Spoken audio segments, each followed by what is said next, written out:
Perfect பிளேட்டிங்ல healthy dish பார்க்க போறோம். முருங்கைக்கீரை பொரியல். இந்த முருங்கைக்கீரை வந்து எங்க வீட்டில் விளைஞ்சதுங்க. ஃபர்ஸ்ட் டைம் நான் எடுத்து பொரியல் பண்றேன்.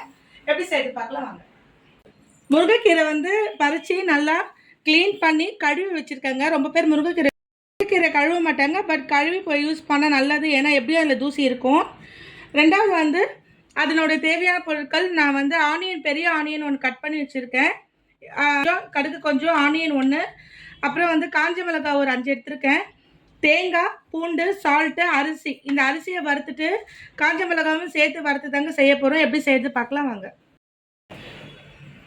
கடாய் வந்து ட்ரையாக இருக்கணும். ஃபஸ்ட்டு இந்த கடாயில் ஆயிலாம் எதுவும் சேர்க்கக்கூடாது. ஃபஸ்ட்டு நம்ம எடுத்துருக்கிற இந்த ரேஷன் புழுங்கல் அரிசி சேர்த்துக்கிறேங்க. நான் கொஞ்சமாக சேர்த்துக்கிறேன். நான் ஒரு குழம்பு கரண்டி அளவு சேர்த்துருக்கேன். இது நல்லா பொரிஞ்சு வரணும். இது நல்லா பொரிஞ்சு வந்தால் தான் வந்து கீரை வந்து டேஸ்ட்டாக இருக்கும். வெயிட் பண்ணுங்க. தெரியுதா? இப்போ எல்லா அரிசியும் வந்து ஒரு வாட்டி கடாய் ஹீட் ஆகிட்டா எல்லா அரிசியும் பொரிஞ்சிடுங்க. சிம்மில் வச்சு பண்ணுங்க, கருகிடக்கூடாது.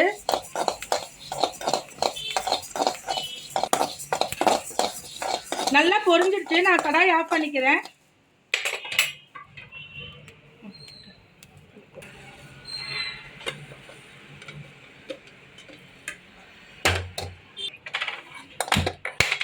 இப்போ மறுபடியும் ஸ்டவ் ஆன் பண்ணிவிட்டு காஞ்ச மிளகாய் போடுங்க. விதையை எடுக்காதீங்க, இது காம்பு கிள்ளாதீங்க, ஏன்னா விதையெல்லாம் உதிர்ந்துடும். நம்ம அரைக்கும் போது காம்பு கிளிக்கலாம். இப்பயே இது கொஞ்சம் ஃப்ரை பண்ணிக்கோங்க.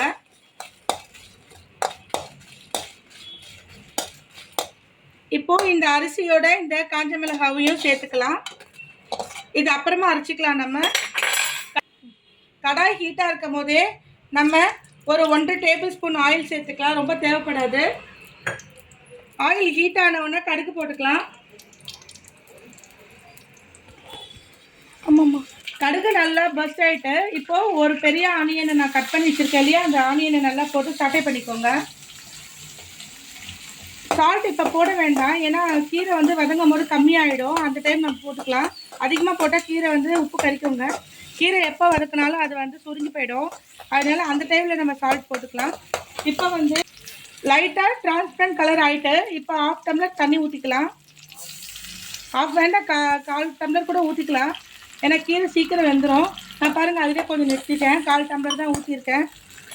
இப்போ இதில் சால்ட்டு நான் இப்போ கொஞ்சம் சால்ட்டு சேர்த்துக்கிறேன், ஏன்னா தண்ணியில் மிக்ஸ் ஆகிறதுக்கு.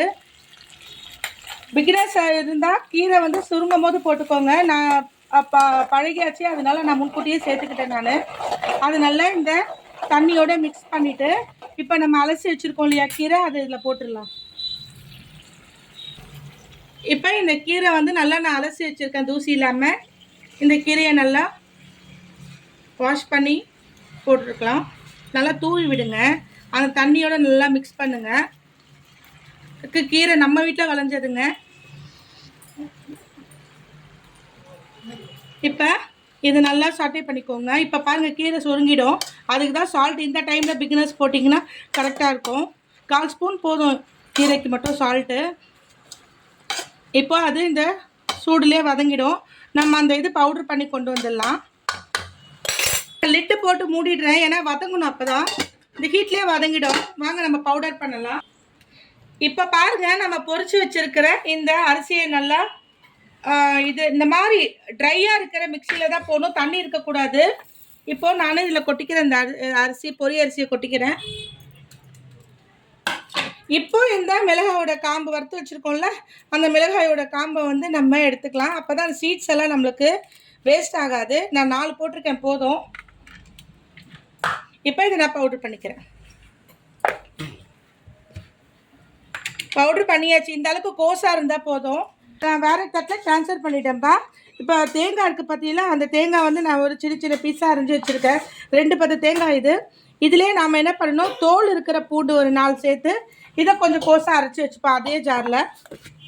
இப்போ இது எல்லாமே கோஸாக தான் நம்ம அரைச்சிருக்கோம், தண்ணி கிண்ணி எதுவுமே சேர்க்கலை. பாருங்க நம்ம போட்ட கீரை எவ்வளோண்டு ஆயிடுச்சு பாருங்க. இந்த டைமில் தான் பிகினர்ஸ்லாம் வந்து சால்ட் சேர்க்கணும், ஏன்னா இன்னும் கூட தண்ணி இருக்குது பார்த்தீங்களா. அதனால அந்த தண்ணியோடு சேர்த்து கொட்டிக்கலாம் நல்லா. இப்போ வந்து அந்த தண்ணியெல்லாம் வந்து ட்ரை ஆகிடும், ஏன்னா நம்ம அரிசி தானே சேர்த்துருக்கோம். அது வந்து நல்லா திக்னஸ் கொடுக்கும். நம்ம தேவையான அளவு அந்த பொடி சேர்த்துக்கலாம்ப்பா. சேர்த்துக்கிட்டு நம்ம அரைச்சி வச்சுருக்கோம் இல்லையா இந்த தேங்காய், அதை வந்து நம்ம மிக்ஸ் பண்ணிக்கலாம். இப்போ மிக்ஸ் பண்ணி இது எல்லாமே மிக்ஸ் பண்ண உடனே 4 ஐட்டம் மிக்ஸ் பண்ணியிருக்கோம். அரிசி, காஞ்ச மிளகாய், அப்புறம் வந்து தேங்காய், பூண்டு. இப்போ இது எல்லாம் வந்து நல்லா ஒன்றோட ஒன்று அந்த கீரையோட மிக்ஸ் ஆகிற வரைக்கும் நம்ம வதக்கிக்கலாம்.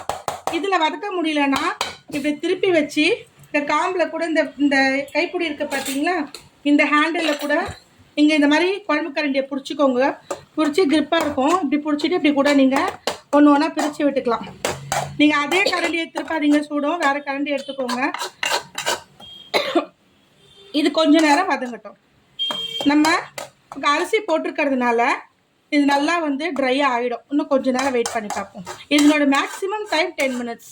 எல்லாமே சேர்த்து செய்கிறது, வதக்கிறது, கீரை போடுறது எல்லாத்துக்கும் சேர்த்து மொத்தமாக 10 மினிட்ஸ் தான் அந்த கீரை பொரியலுக்கு. வெயிட் பண்ணி பார்க்கலாம்.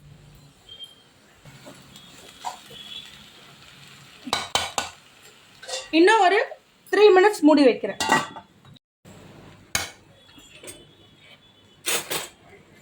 இப்போ கீரை நல்லா வதங்கிடுச்சு பார்த்தீங்களா. இந்த அரிசி,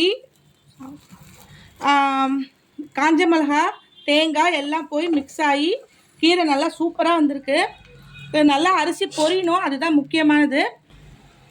பிளேட்டிங் பார்க்கலாம் வாங்க.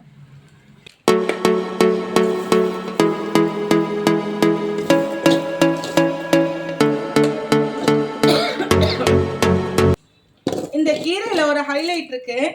இந்த மாதிரி தீஞ்சிருக்கும் பார்த்தீங்களா, அதை போட்டுறாதீங்க. அதை நல்லா அந்த காம்பு கரண்டியை வச்சு நல்லா சுரண்டுங்க. சுரண்டின்னா அதில் ஒரு டேஸ்ட் வரும். அது நல்லாயிருக்கும், ரொம்பவே நல்லாயிருக்கும். உண்மையிலேயே நான் சொல்கிறேன். இந்த கீரை எடுத்து இந்த பொடி இப்போ தான் ட்ரையாக நல்லா வருது பாருங்கள். மேலே போட்டிங்கன்னா இன்னும் பார்க்க நல்லாயிருக்கும், சாப்பிடவும் நல்லாயிருக்கும். இது வேறு ஒன்றும் இல்லை, போட்ட அரிசி. ஓகே, இப்போ கீரை பொரியல் நல்லா, முருங்கைக்கீரை பொரியல் நல்லா ஹெல்த்தியாக ரொம்ப டேஸ்டியாக ப்ரெசென்ட் பண்ணியிருக்கேன். நீங்களும் பண்ணி பார்த்துட்டு எனக்கு கமெண்ட் பண்ணுங்கள்.